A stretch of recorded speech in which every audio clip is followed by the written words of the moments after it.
Sona yaklaştık. Rehber taşları patlatıldı.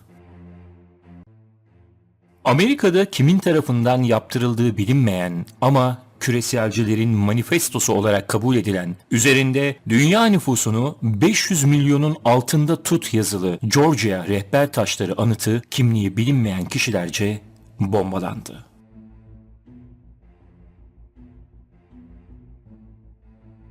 Patlama sonrası büyük hasar alan anıt, daha sonra yetkililer tarafından iş makineleriyle tamamen yıkıldı. Olayla ilgili soruşturma devam ediyor. Peki bu anıtın önemi neydi? Kim ya da kimler tarafından neden yapıldı ve sonunda neden sabotaja uğrayıp yıkıldı? Yıkımı isteyen kimlerdi? Bütün bu soruların cevaplarına geçmeden önce konuyu başından ele alarak ilerleyelim. 1980'den 2022'deki yıkımına kadar şimdiye kadar yapılmış en ilgi çekici ve tartışmalı granit anıtlardan biri. Güney Carolina sınırı yakınlarındaki Albert Country'de duruyordu. Georgia rehber taşları eyaletin kuzeydoğu Pegmonton bölümünde bulunan ilçedeki en yüksek rakıma hükmetti. İngiltere'nin ünlü anıtına çarpıcı benzerlikleri nedeniyle bazıları tarafından Amerikan Stonehenge olarak bilinen Georgia rehber taşları 22 Mart 1980'de açıldı. Antik Stonehenge gibi modern kılavuz taşları da zamanın özelliklerle geçişini kaydeden bir tür gök saati olarak hizmet etti. Ancak Stonehenge'den farklı olarak kılavuz taşları insanlık için yazılı bir mesaj da içeriyordu. İki sitenin genel düzenleri de birbirinden farklıydı. Stonehenge dairesel bir şekilde düzenlenirken kılavuz taşları bir X deseni şeklinde yerleştirildi ve eksenin her bir çizgisi ayın dünya etrafındaki yıllık dönüşünün belirli alanlarına doğru yönlendirildi.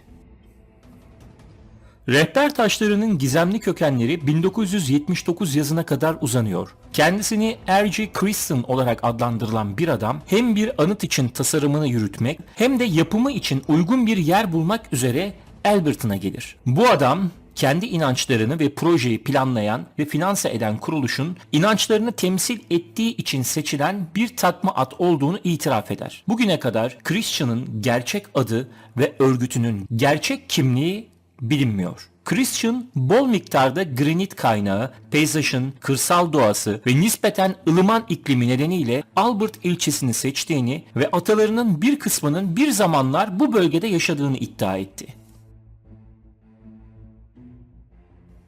Albert'ın granit şirketi başkanı John H. Fennedy, Christian'ın çağlar boyunca bilgelikle yazılmış devasa bir granit anıt inşa etme planını ilk kez açıkladığında başta şok oldu. İnsanlığı akıl çağına götürecek öneriler veya yönler bulunuyordu.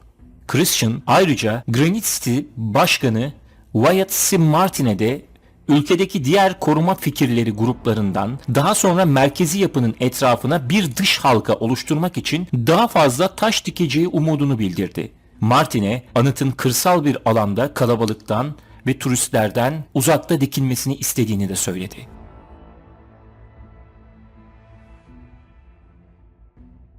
Bu arada Fentley işçileri 4 büyük mavi granit levha, bir merkez taşı yani gnomen taşı olarak da bilinir ve bir kapak taşından oluşan yapı üzerinde çalışmalara koyuldu.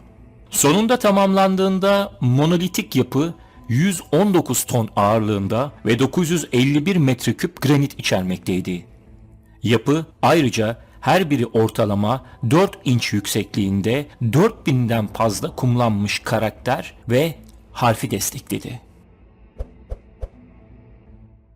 Christian ve Martin, Alberton'un yaklaşık 7 mil kuzeyinde ve Alberton'un 8 mil güneyinde bir inek otlağının ortasında 5 dönümlük bir arsayı seçtiler. Hartwell, anıtı inşa edileceği doğuya ve batıya komuta eden bir manzaraya sahipti. Seçilen bölge, Cherokee Kızılderililerin dünyanın merkezi olan Al-Yehi Al-Hoyeh dedikleri yere çok yakındı.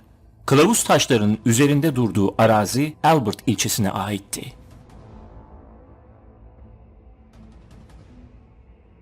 Kılavuz taşlarındaki yazıtlar şimdiki ve gelecek nesiller içindi. Yapının tepesinde oturan kare mezar taşı boyunca kumlanmış temel mesaj, Babil çivi yazısı, Mısır hiyeroglifleri, Sanskritçe ve klasik Yunanca'da. Bunlar bir akıl çağının kılavuz taşları olsun yazmaktaydı. Her biri 42,137 pound ağırlığında ve 16 metreden daha yüksek olan 4 granit levha, insanlık için 8 farklı dilde 10 rehber listelendi.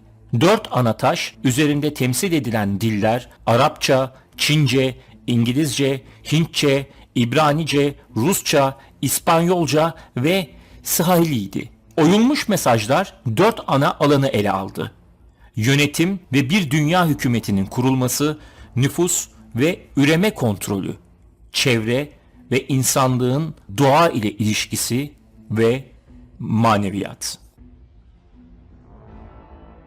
Astronomik fenomenler de kılavuz taşlarıyla ilişkilendirildi. Yapının yüzünü oluşturan 4 büyük dik granit levha yıl boyunca ayın göçünün sınırlarına yöneltilmişti. Gnomon taşında açılan göz hizasında eğik bir delik göksel durumlara doğru yukarı baktı ve kuzey yıldızı Polaris'e yöneldi. Gnomon taşının ortasında granit içinde oyulmuş, anıtı yaz ve kış dönümleriyle yönlendiren büyük bir yarık vardı.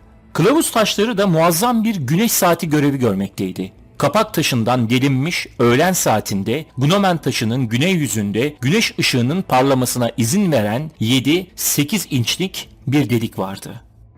Rehberdeki bazı yazılar kendi kendine açıklarken diğerleri tartışmalara, yorumlara açıktı. Kılavuz taşlarının uyandırdığı zengin yorum çeşitliliği, mesajların gizli veya amaçlanan anlamları etrafında çok farklı tartışmalara neden oldu. Anıt, yıkılmadan önce birkaç kez tahrip edilmişti ve özellikle nüfus kontrolü, enternasyonalizm reçeteleriyle ilgili olanlar olmak üzere çeşitli komplo teorilerine konu olmuştu. Kılavuz taşlarına göre birazdan söyleyeceğim 10 ilke insanlığın gelecekte hayatta kalmasını sağlayabilirdi. Peki neydi o ilkeler ya da rehber taşlarında yazılı olan 10 emir?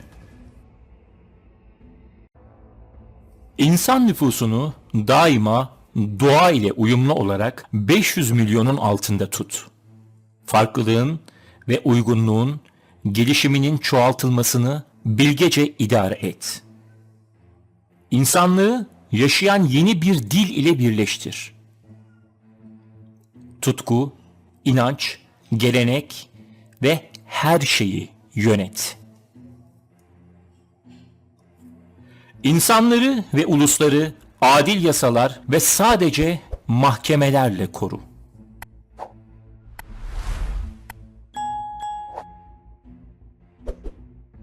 Bütün anlaşmazlıkları ülkeler üstü bir mahkemeye bağla. Küçük yasalar ve kullanışsız protokollerden kaçın.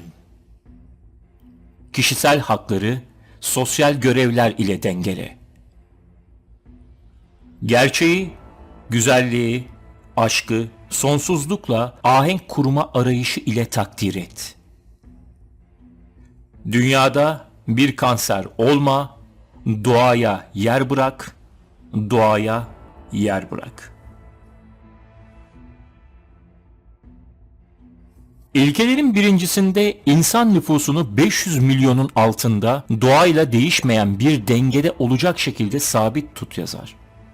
10'uncusunda da dünyanın kanseri olma, doğaya yer bırak. Bu aslında çok ciddi ve tehlikeli bir istek. 7,5 milyar insan nüfusu içinde sadece elit 500 milyonun hayatta kalması yeni dünya düzeninin isteklerinden yalnızca biridir aynı zamanda. Anıtın gerçek dikilme amacının sır gibi saklanması ve bu taşları hazırlatanların bile tanınmaması herkesi o dönemde hayrete düşürmüştür. Kimileri sadece turist çekmek amacıyla yapıldığını, kimileri ise Amerika'da geçmişi eski çağlara kadar uzanan gizli bir cemaatin kıble niyeti şeklinde diktirdiğini düşünmelerine yol açmıştır. Ortaya atılan iddialara göre anıt gizli tarikatlar tarafından yeni dünya düzenini açıklamak üzere yapılmıştı.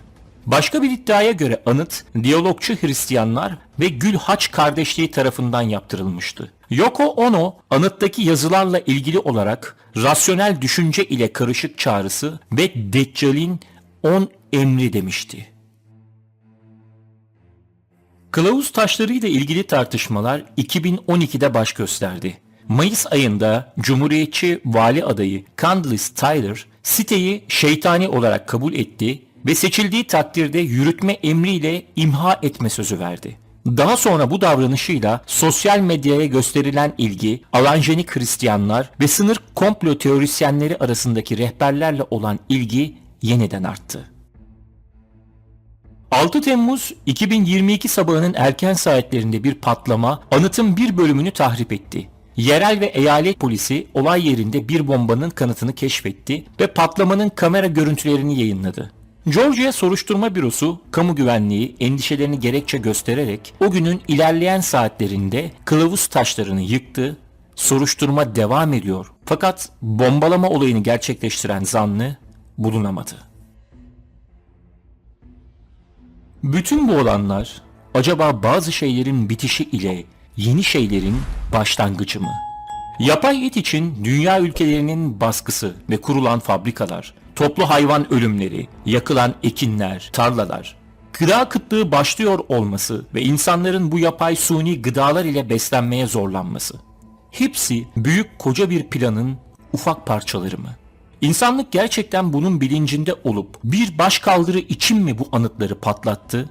Yoksa görevini tamamlamaya başlayan bu taşlar daha fazla dikkat çekmesin ya da yeni bir anıt için mi yıkıldı? Bunların bütün yanıtlarını hepimiz yaşayarak göreceğiz.